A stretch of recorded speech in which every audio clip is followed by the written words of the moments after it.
Good morning student. आज हम लोग क्लास 9 का चैप्टर 15 पढ़ेंगे, प्रायिकता। और इस तरह से हम लोग ऑब्जेक्टिव टोटल क्वेश्चन करे हैं। इससे पहले 12, 13, 14 ऑलरेडी बना के रखा है। जिन्होंने नहीं देखा है सबसे पहले मेरे प्ले लिस्ट में जाके देख सकते हो। तो आज हम लोग स्टार्ट करने वाले हैं प्रायिकता। सबसे पहले हम लोग थ्योरी समझेंगे, उसके बाद ऑब्जेक्टिव क्वेश्चन क्लियर करेंगे, है ना। क्योंकि क्लास 9 का जो बोर्ड एग्जाम होने वाला वो ऑब्जेक्टिव ही होता है। तो प्रायिकता, इसको इंग्लिश में प्रोबेबिलिटी,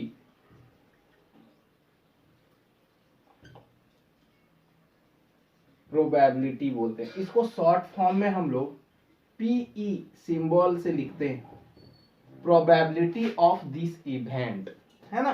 तो सबसे पहले जानेंगे कि प्रोबेबिलिटी होता क्या है। तो प्रोबेबिलिटी का जो फॉर्मूला होता है वो होता है संभावित प्रेक्षणों की संख्या, प्रेक्षणों की संख्या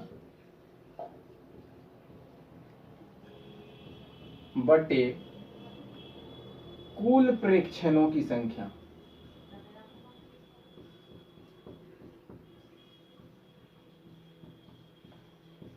क्लियर। ये फॉर्मूला हो गया कि प्रोबेबिलिटी इक्वल टू संभावित प्रेक्षणों की संख्या बटे कुल प्रेक्षणों की संख्या।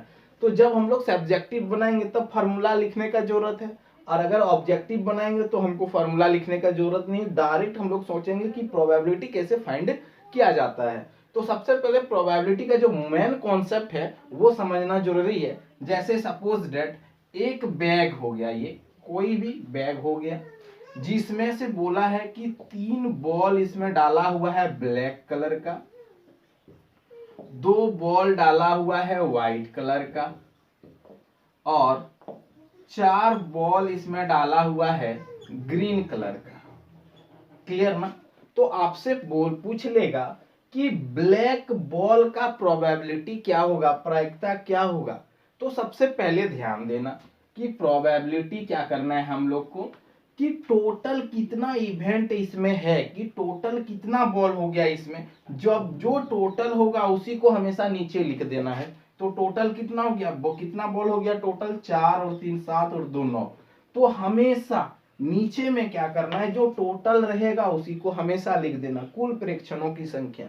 किसी के बारे में पूछे जो टोटल इवेंट होगा उसको नीचे लिख देना, उसके बाद जिसका पूछ ले उसको ऊपर में लिख देना। जैसे आपको पूछ लेगा कि ब्लैक बॉल का, तो ब्लैक बॉल कितना है, 3 है। तो 3/9, मतलब इसको कट करेंगे 1 टाइम्स और 3 टाइम्स में, तो 1/3 क्या हो जाएगा, ब्लैक बॉल का प्रायिकता हो जाएगा। इसी तरह से आपसे अगर पूछता है व्हाइट बॉल का, तो व्हाइट बॉल, तो टोटल कितना बॉल है इस बैग में, 9, और व्हाइट बॉल कितना है, 2, तो 2 लिख देंगे, तो 2/9 क्या हो जाएगा, प्रायिकता हो जाएगा। अगर आपको ग्रीन बॉल का पूछता है तो टोटल में नीचे तो 9 लिखेंगे हम लोग, हमेशा प्रायिकता में टोटल को नीचे लिखना है। इसके बाद जिसको पूछे उसको ऊपर कर देना, अगर कटता है तो काट देना, नहीं कटता है को जैसे कि तैसे रख देना। तो इसका यहाँ टोटल ग्रीन बॉल कितना है, 4, तो 4 को ऊपर रख देंगे, तो 4/9 क्या हो जाएगा, आपका प्रायिकता हो जाएगा ग्रीन बॉल का। अब क्वेश्चन यहां से घुमाता है, बोलेगा कि ब्लैक बॉल का प्रोबेबिलिटी नहीं निकालिए, ब्लैक बॉल का प्रायिकता नहीं निकालिए। इसका मतलब किसका निकालना है, आपको समझना पड़ेगा कि इस बैग है, इसमें इतना प्रकार का बॉल है, तो बोल रहा है कि ब्लैक बॉल का प्रायिकता आपको नहीं निकालना है, तो आपको समझना है व्हाइट और ग्रीन का निकालना है। तो प्रायिकता निकालने का कॉन्सेप्ट क्या होता है कि नीचे में 9 लिख देना है, और बोल रहा है कि ब्लैक बॉल का नहीं, मतलब किसका, व्हाइट भी हो सकता है और ग्रीन भी हो सकता है। तो व्हाइट 2 और ग्रीन 4, तो कितना हो जाएगा, 6। ये कटेगा तो 3 बार में 2 टाइम्स में, और ये 3 टाइम्स में, तो 2/3 क्या हो जाएगा, ब्लैक बॉल नहीं होने का प्रायिकता हो जाएगा। क्लियर। ये है अब मेरा प्रायिकता का मेन कॉन्सेप्ट। अब कुछ चीजों को समझेंगे, जैसे सिक्का वगैरह हो गया है ना, तो सिक्का से रिलेटेड चीजों को समझेंगे। इससे पहले हम लोग ये जान लेंगे कि प्रोबेबिलिटी कहां से कहां तक लाइज करता है। तो जो प्रोबेबिलिटी होता है ना, 0 के बराबर या 0 से बड़ा, या फिर प्रोबेबिलिटी जो होता है एक के बराबर या एक से छोटा होता है। ये चीज जानना आपको बहुत जरूरी है। कहने का मतलब प्रोबेबिलिटी का जो वैल्यू आएगा वो 0 के बराबर हो सकता है, 0 से बड़ा हो सकता है, 1 के बराबर हो सकता है और 1 से छोटा हो सकता है। कहने का मतलब प्रोबेबिलिटी 0 तो होगा, 1 भी होगा, और 0 और 1 के बीच में जितना संख्या है, मतलब 0 पॉइंट समथिंग, मान लीजिए x, जितनी भी संख्या होगा वो आपका प्रोबेबिलिटी लाइज करेगा। लेकिन प्रोबेबिलिटी कभी माइनस में नहीं होगा। क्यों होगा? 0 से तो इधर छोटी संख्या माइनस होता है ना, तो लेकिन आपको प्रोबेबिलिटी तो बोल के रखा है कि 0 के 0 हो सकता है, 1 भी हो सकता है, और 0 और 1 के बीच का वैल्यू, मतलब 0 से बड़ा और 1 से छोटा भी हो सकता है। कहने का मतलब 3/4 हो सकता है, क्योंकि 3/4 का जब वैल्यू निकालेंगे तो 0.7 समथिंग आएगा। लेकिन 4/3 अगर करेंगे तो 1 पॉइंट कितना आ जाएगा, 3 आ जाएगा। तो 1 से बड़ा, जबकि प्रोबेबिलिटी क्या होता है, 0 हो सकता है, 1 भी हो सकता है, और 0 और 1 के बीच में हो सकता है। 1 से ना उधर जाएगा और 0 से ना इधर आएगा, तो ना नेगेटिव होगा ना 1 पॉइंट से कुछ भी होगा। ये चीजें प्रोबेबिलिटी नहीं होगा। तो इस चीज को समझना है, क्योंकि यहाँ से रिलेशन आपको दे सकता है। इसके बाद हम लोग पढ़ेंगे कॉइन, पढ़ेंगे सिक्का, है ना। तो ध्यान दीजिए इसको। जैसे 1 नंबर है ना, पहला जो हम लोग पढ़ेंगे कॉइन के बारे में, सिक्का। क्लियर? तो ध्यान देना कि जब एक सिक्का को हम लोग उछालेंगे तो कुल संभावित प्रेक्षण कितना आएगा, 2 आएगा, है ना। और कौन कौन आएगा, एक हेड आएगा और एक टेल होगा।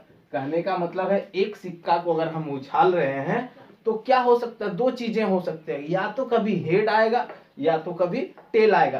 तो कुल परीक्षण कितना हो सकता है, 2। अब क्वेश्चन यहां से बोल रहेगा कि एक सिक्का को मैंने उछाला तो हेड आने की प्रोबेबिलिटी, तो प्रायिकता जब निकालेंगे तो नीचे जो कुल आएगा, तो कुल कितना आता है, एक सिक्का को उछालते हैं तो 2 आता है, लिख दिया। अब अगर हेड का पूछता है तो हेड कितना बार आ रहा है, 1 बार, तो 1/2 हो जाएगा। अगर बोलता है टेल आने का तो नीचे में तो 2 लिखेंगे, और टेल कितना बार आ रहा है, 1 बार आ रहा है। तो प्रोबेबिलिटी क्या हो जाएगा, हेड आने का 1/2 और टेल आने का 1/2। क्लियर? इसके बाद अगर 2 कॉइन को हम लोग थ्रो करेंगे, 2 कॉइन को अगर हम लोग थ्रो करेंगे तो टोटल आएगा 4, है ना। अब 4 कौन कौन आएगा, हेड हेड आएगा, टेल टेल आएगा, हेड टेल आएगा और टेल हेड आएगा। ये 4 चीजें आएगी आपका। अब आपसे क्वेश्चन पूछेगा कि लगातार हेड आने की प्रोबेबिलिटी, तो नीचे में तो हम लोग 4 लिखेंगे, क्योंकि 2 कॉइन को फेंकते हैं तो 4 होता है, नीचे तो लिख लिया। अब किसका पूछ रहा है कि लगातार हेड आने का, तो लगातार हेड तो एक ही आ रहा है टोटल सेट में, तो 1/4 हो जाएगा। अगर लगातार टेल आने का बोलेगा तो 1/4 हो जाएगा। और हेड और टेल का जब बोलेगा ना, हेड टेल या हेड टेल, तो 2 आ रहा है ना, तो 2/4 करेंगे तो 1/2 इसका आंसर हो जाएगा। तो इस तरह का क्वेश्चन प्रोबेबिलिटी से बनेगा। और 11 12 में प्रोबेबिलिटी का स्टैंडर्ड थोड़ा हाई हो जाता है, और यहाँ 3 कॉइन 4 कॉइन को थ्रो कराता है। क्लियर ना? तो अभी क्लास 9 का पढ़ रहे हैं, अभी प्रोबेबिलिटी का हम लोग बेस समझेंगे सिर्फ, जो कि ज्यादा डिफिकल्ट और ज्यादा अंदर जाके नहीं पढ़ना है हम लोग को। तो 2 कॉइन के बारे में पढ़ेंगे। इसके बाद हम लोग पढ़ेंगे डाइस के बारे में। डाइस को बढ़िया से समझेंगे हम लोग। डाइस जिसको लूडो बोलते हैं हम लोग, लूडो का जो गोटी होता है ना, जिसमें आपका 1 से लेके 6 तक पॉइंट लिखा रहता है, डाइस, है ना। इसको हम लोग क्या बोलते हैं, पासा, है ना। तो सबने देखा होगा डाइस को। तो जब एक डाइस को हम लोग थ्रो करते हैं तो कुल जो संभावित परीक्षण होगा वो 6 होता है। कहने का मतलब क्या होगा, कोई फेंका एक बार तो 1 हो सकता है, नहीं तो 2 भी होगा, 3 भी होगा, 4 होगा, 5 होगा, 6 होगा। इससे ज्यादा कुछ हो सकता है क्या? कहने का मतलब एक बार डाइस को अगर आप थ्रो करते हो तो इनमें से कुछ एक होगा ही होगा, है ना। डिफिनिट आपने बोल सकता है कि 6 ही होगा, इसमें से कुछ भी होगा। अब यहां से क्वेश्चन ये राइज कर लेता है, पूछेगा आपसे कि एक पासा को एक बार उछाला गया तो सम संख्या आने की प्रायिकता, सम संख्या आने की प्रायिकता, तो प्रायिकता में हम आपको बता के रखे कि नीचे में हमेशा कुल लिखना है। तो नीचे में एक डाइस को फेंकेंगे तो कुल कितना प्रेक्षण आएगा, 6 प्रेक्षण आएगा। और बोला है अब सम संख्या, तो इसमें सम संख्या कौन कौन है, 2 है, 4 है और एक 6 है, तो टोटल के गो है 3 गो, तो 3/6 कर देंगे तो 1/2 आंसर आ जाएगा। उसी तरह विषम संख्या बोलेगा आपसे, विषम संख्या का प्रोबेबिलिटी आप बताओ कि नीचे तो 6 ही लिखाएगा और इसमें विषम संख्या कौन कौन है, 1, 3 और 5, तो टोटल 3 गो है, तो 3 गो ऊपर में रख देंगे और ये कटेगा तो 1/2 आएगा। इसी तरह अगर आपसे अभाज्य संख्या का पूछ लेता है, अभाज्य संख्या का पूछ लेता है, तो आप क्या करोगे कि इसमें अभाज्य संख्या तो नीचे टोटल 6 कर लेंगे हम लोग, सबसे पहले नीचे वाला ही करेंगे, उसमें तो कोई दिमाग लगाना नहीं है, टोटल जितना होता है इवेंट इसको नीचे कर देना है। अब जिसका पूछ रहा है उसको ऊपर में, तो पूछ रहा है अभाज्य संख्या, तो 1 से 6 के बीच अभाज्य संख्या कौन कौन है, एक 2 है, एक 3 है और एक 5 है। सबसे पहले आपको अभाज्य संख्या जानना होगा ना, तो मैंने नंबर सिस्टम पढ़ा के रखा है, मैंने यहाँ सम संख्या, विषम संख्या, अभाज्य संख्या, मतलब जितनी वास्तविक संख्या है टोटल बढ़िया से समझा के रखा है। तो सबसे पहले ये चीज को आप जान के रखिए, अभाज्य संख्या 2 से स्टार्ट होता है और जिसका मैक्सिमम फैक्टर जो होता है 2 ही होता है। कहने का मतलब जो 1 से और अपने आप, जो 1 से डिवाइड जाए और अपने आप से डिवाइड जाए, इसके सिवा कुछ कोई और से नहीं जाए, ऐसी संख्या को हम लोग अभाज्य संख्या बोल के रखते हैं, है ना। तो और 1 से 100 तक के बीच में कितनी अभाज्य संख्या है सारा मैंने बता के रखा है। तो ये 2, 3 और 5 टोटल 3 हो गया ना, तो 3/6 इक्वल टू 1/2 है ना। इस तरह का क्वेश्चन आपसे अराइज करेगा। इसके बाद 2 डाइस को जब हम लोग थ्रो करेंगे ना तो टोटल होगा 36। तो ये थोड़ा हम लोग 10th में पढ़ेंगे, अभी लोग 9 में पढ़ रहे हैं ना, तो ये डबल डाइस क्वेश्चन नहीं पूछते हैं। और ताश ना कार्ड, टोटल 52 कार्ड होता है, वहां से भी रिलेटेड क्वेश्चन नहीं आएगा। इजी क्वेश्चन आएगा, आप लोग को हम बताते हैं ऑब्जेक्टिव के रूप में कि किस रूप में क्वेश्चन आएगा। तो सबसे पहले आपको जितना ही मैंने बता के रखा है इतना ही थ्योरी को आपको बढ़िया से करना है, क्लियर ना। तो हम लोग स्टार्ट करते हैं कुछ ऑब्जेक्टिव। टोटल इस पार्ट को हम लोग 2 लेक्चर में कंप्लीट करेंगे, है ना। तो अभी हम लोग जो लेक्चर कंप्लीट करें लेक्चर 1, है ना, और कुछ क्वेश्चन जो ऑब्जेक्टिव होगा एकदम धासु जिसको देख के आप आंसर बनाओगे ना, तो इसको लेक्चर 2 में पढ़ेंगे। फिलहाल 1-2 क्वेश्चन में बताता हूं आप लोग को ऑब्जेक्टिव के रूप में। देखिए आप स्क्रीन पे दिखता होगा, तो क्वेश्चन है 1 नंबर में क्वेश्चन है कि निश्चित घटना की प्रायिकता क्या है।